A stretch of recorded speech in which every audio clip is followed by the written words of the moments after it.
السلام علیکم ورحمۃ اللہ وبرکاتہ۔ محترم سامعین و ناظرین، یہ تھے شیخ القرہ حضرت اقدس قاری اسماعیل بسم اللہ صاحب رحمہ اللہ رحمۃ واسعہ کی بنگال آمد پر انتہائی خوش کن انٹرویو۔ آپ ذرا سماعت فرمائیں اور بالخصوص حضرت اقدس کے لیے دعا فرمائیں کہ رب العالمین حضرت اقدس کی بال بال مغفرت فرمائیں، ان کے تمام تر خدمات دینیہ کو قبول فرمائیں، جنت الفردوس میں اعلی علیین میں مقام نصیب فرمائیں، آمین یا رب العالمین۔ آپ حضرت بھی ضرور ان کے لیے دعا یہ جملہ لکھیں۔ آ رہا ہے جو اس کے 30 سال سے پہلا جو اسٹوڈنٹ تھا، ابھی کوئی ترقی ہوا؟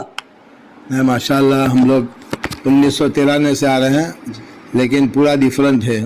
اس زمانے میں ایسا اچھا قرآن نہیں پڑھتے تھے، ابھی ماشاءاللہ بچے بہت ہی اچھے لہجے کے ساتھ، عمدہ ادائیگی کے ساتھ اور اچھے یادداشت سے بہت اچھا پروگرام پیش کیا ہے قرآن اعلیٰ فاؤنڈیشن میں۔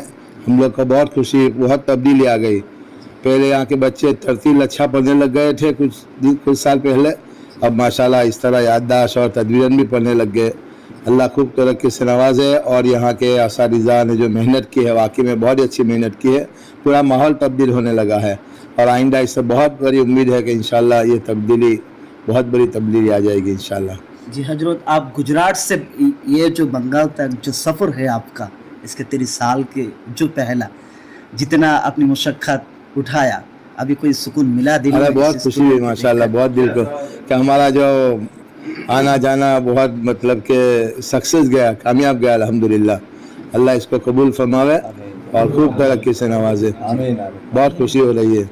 جی انشاءاللہ سارے بنگال کے عوام کے یہ طرف سے، خاص کر کے ایم ایس ٹی وی کی طرف سے آپ کے بہت بہت، ویسٹ بنگال کے جو آپ کا جو یہ سفر انشاءاللہ زندگی بھر یاد رہے گا انشاءاللہ۔ انشاءاللہ جی۔